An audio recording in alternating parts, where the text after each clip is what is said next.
Kohinoor foods के shares ने अपने इन्वेस्टर्स को बहुत अच्छे रिटर्न दिए हैं पिछले 6 महीनों में। इन्होंने अपने इन्वेस्टर की इन्वेस्टमेंट को 10 गुना से भी ज़्यादा के रिटर्न्स दिए हैं। 6 महीने पहले कोहिनूर फूड्स के शेयर्स की वैल्यू थी 7 रुपीज़ के आसपास। लेकिन अगर आप इस कंपनी के शेयर्स की प्राइस को आज ऑब्जर्व करेंगे तो यहाँ पर इस कंपनी के शेयर्स की प्राइस चल रही है 85 रुपीज़ के आसपास। आपको भी लगता है ना कि अगर आपने यहाँ पर इन्वेस्टमेंट किया होता तो आपकी इन्वेस्टमेंट की रिटर्न भी काफ़ी अच्छी होती थी। तो क्या लगता है आपको कि इन्वेस्टमेंट करना चाहिए?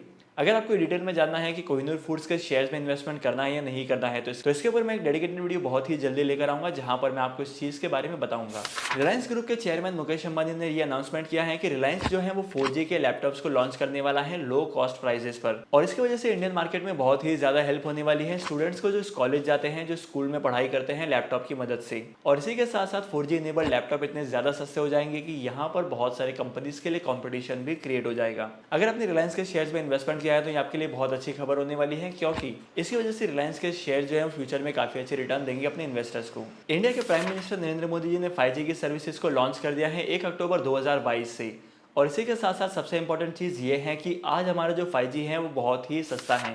इससे पहले आपको 1 GB का डेटा परचेज करने के लिए 300 रुपीज़ के आसपास का पेमेंट करना पड़ता था, लेकिन आज के टाइम पर 1 GB डेटा जो है वो 10 रुपए के प्राइस के आसपास आ चुका है। क्योंकि अगर आप 700 रुपीज़ का रिचार्ज करते हो तो आपको हर रोज 1.5 GB का डेटा मिलता है। तो है ना इंडिया के लिए अच्छी बात। टाटा ग्रुप की कंपनी TCS ने BSNL के साथ टाइप किया है और बहुत ही जल्दी मार्केट में BSNL की 4G की सर्विसेज को लॉन्च करने वाले हैं। तो TCS की इस एक्टिविटी की वजह से BSNL में सर्वाइवल भी पॉसिबल होगा, और इसी के साथ साथ TCS जो है वो $2 बिलियन यानी कि 16,000 करोड़ का इन्वेस्टमेंट करने वाला है BSNL 4G को लॉन्च करने के लिए। अगर आपने TCS के शेयर्स में इन्वेस्टमेंट किया है तो ये आपके लिए बहुत अच्छी खबर है। तो अगर आप स्टॉक मार्केट में इन्वेस्टमेंट करना चाहते हैं तो आपके पास एक डीमैट अकाउंट का होना बहुत जरूरी है, और अगर आपके पास एक डीमैट अकाउंट नहीं है तो डीमैट अकाउंट ओपन करने के लिए लिंक मैंने डिस्क्रिप्शन में दे दिया है। Adani enterprises Ganga express way पर काम कर रहा है और अपने इस प्रोजेक्ट के लिए 10,283 करोड़ की फंडिंग रेज कर चुका है स्टेट बैंक ऑफ इंडिया से। और इसी एक एक्टिविटी की वजह से अगर आपने अदानी एंटरप्राइजेस के शेयर्स को ऑब्जर्व किया होगा तो यहाँ पर अदानी एंटरप्राइजेस के शेयर्स में काफी अच्छी रिटर्न देखने को मिले हैं। और अगर आप अदानी ग्रुप की कंपनीज के बैलेंस शीट को ऑब्जर्व करेंगे तो यहाँ पर लगातार इन कंपनीज में डेट का जो पोर्शन है वो बढ़ते जा रहा है। तो इसके ऊपर आपका ओपिनियन क्या कहता है कि अदानी ग्रुप की कंपनीज जो है वो आने वाले टाइम पीरियड में अच्छे रिटर्न देगी या इनके रिटर्न जो है वो नीचे गिरेंगे? आपका ओपिनियन क्या कहता है मेरे साथ जरूर शेयर करना कमेंट सेक्शन में। दिल्ली की गवर्नमेंट ने पॉल्यूशन को कंट्रोल में लाने के लिए एक नया रूल बनाया है, और इस नए रूल के मुताबिक अगर आपकी गाड़ी के PUC सर्टिफिकेट आपके पास नहीं होंगे तो आपकी गाड़ी में पेट्रोल और फ्यूल नहीं भरा जाएगा। सुनने में तो ये थोड़ा सा अजीब लगता है, लेकिन ये जो नया रूल है ये पोल्यूशन को कंट्रोल में लाने के लिए बनाया गया है, और इसी की वजह से पोल्यूशन कंट्रोल में भी थोड़ी सी हेल्प हो सकती है। और तो और अगर आपके पास किसी भी तरीके का व्हीकल है तो आपके पास भी PUC सर्टिफिकेट होना चाहिए, क्योंकि PUC सर्टिफिकेट का मतलब ही होता है कि आपकी जो व्हीकल है उससे पोल्यूशन नहीं होता है या एक लेवल के नीचे ही पोल्यूशन होता है। क्या आपको पता है कि इंडियन इन्वेस्टर और फॉरेन इन्वेस्टर्स में क्या फर्क होता है?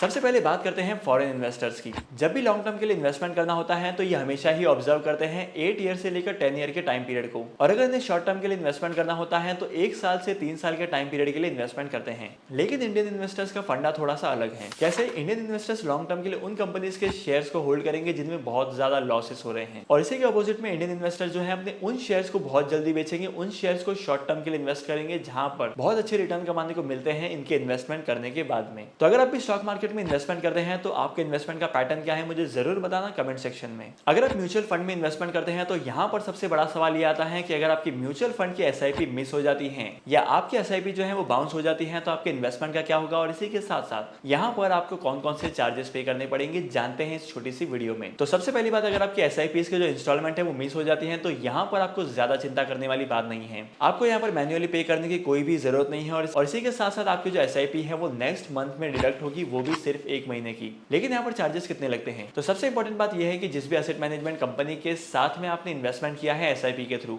वो कंपनी आपकी SIP बाउंस होने पर किसी भी तरीके का चार्ज नहीं लेती है आपके पास से। लेकिन आपने जिस बैंक का मैंडेट साइन किया है वो बैंक आपके पास से चार्ज लेगा, क्योंकि यहाँ पर आपकी इंस्टॉलमेंट जो है वो मिस हुई है। तो SIP के बाउंस होने पर उतना ही चार्जेस लगते हैं जितने चेक बाउंसिंग के चार्जेस होते हैं। तो यहाँ पर SIP बाउंस होने के चार्जेस हो सकते हैं 245 रुपीज़ से लेकर 590 रुपीज़ के बीच में। तो आज के इस इंपॉर्टेंट वीडियो को यहीं पर खत्म करते हैं, और होप करता हूँ कि आज की वीडियो का कंटेंट आपको वैल्यूएबल लगा होगा। अगर आपने आज के इस वीडियो से कुछ नया सीखा है तो इस वीडियो को लाइक करना, शेयर करना, इसी के साथ साथ अगर आप इस चैनल पर नए हो तो इस चैनल को सब्सक्राइब करो। मैं आपको मिलूंगा अगली वीडियो में नए टॉपिक के साथ, एक इंटरेस्टिंग टॉपिक के साथ। तब तक के लिए signing off, happy investing and good bye.